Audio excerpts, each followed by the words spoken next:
एक बिली पत्रम एक पुष्पम एक लोटा झलकी धार दयालु રીઝકર દેતે હે ચંદ્રમૌલી ફલ ચાર। શિવ ભક્તો, આજે આપણે વાત કરવાની છે ઉત્તરાયણની, આજે આપણે વાત કરવાની છે પતંગની, પણ વાત કરતાં કરતાં કરતાં આપણે ભગવાન શિવજીની ભક્તિ તરફ પ્રેરિત થઈ અને તે તરફ વળવાનું છે। શિવ ભક્તો, વાત જાણે છે પતંગની કે આપણે પતંગ આપણે ચગાવીએ છીએ, દોરી પણ આપણે પકડીએ છીએ, પણ એમ કહેવાય કે ચગાવી તો આપણે જ પડે છે, એની મેળે મેળે ચગતી નથી। ઉત્તરાયણના રસિયા હોય સુંદર ધાબા ઉપર ચડી જાય છે, વહેલા ઉઠી ઉત્તરાયણના સુંદર પાવન દિવસે ધાબા ઉપર ચડી જાય છે, ફિરકી લઈ અને પતંગ ચગાવે છે। પોતે એક કર્મ કરે છે, એક મહેનત કરે છે, અને મહેનત કરી અને ગમે તેમ કરી અને ઢીલ આપી અને આકાશમાં પતંગ ચગાવે છે। ખૂબ મજા આવે છે, ખૂબ આનંદ આવે છે। જ્યારે પતંગ ચગે છે ને ત્યારે ખૂબ આનંદ આવે છે।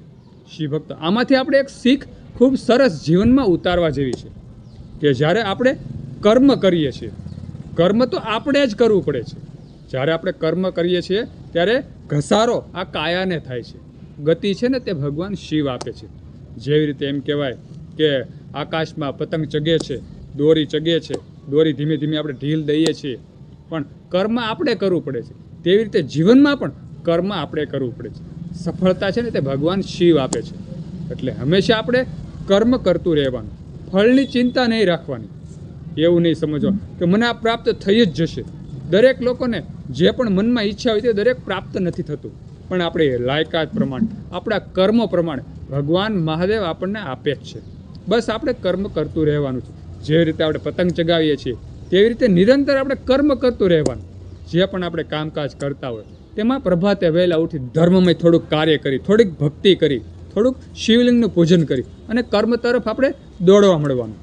પછી ભગવાન મહાદેવ છે ને તે આપણી જે કર્મ હોય ને તેમાં ગતિ ભગવાન આપે છે, સફળતા ભગવાન આપે છે।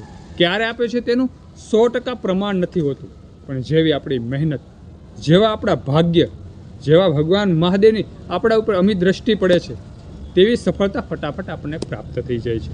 દરેક જીવનું હલનચલન, સર્ક્યુલેશન ભગવાન મહાદેવ કરે છે। તો ખાસ કરીને શિવભક્તા પતંગ અને દોરીમાંથી શીખી લેવું કે પતંગ જેવી રીતે આપણે ચગાવીએ છીએ એવી રીતે કર્મ તો આપણે જ કરવાનું છે।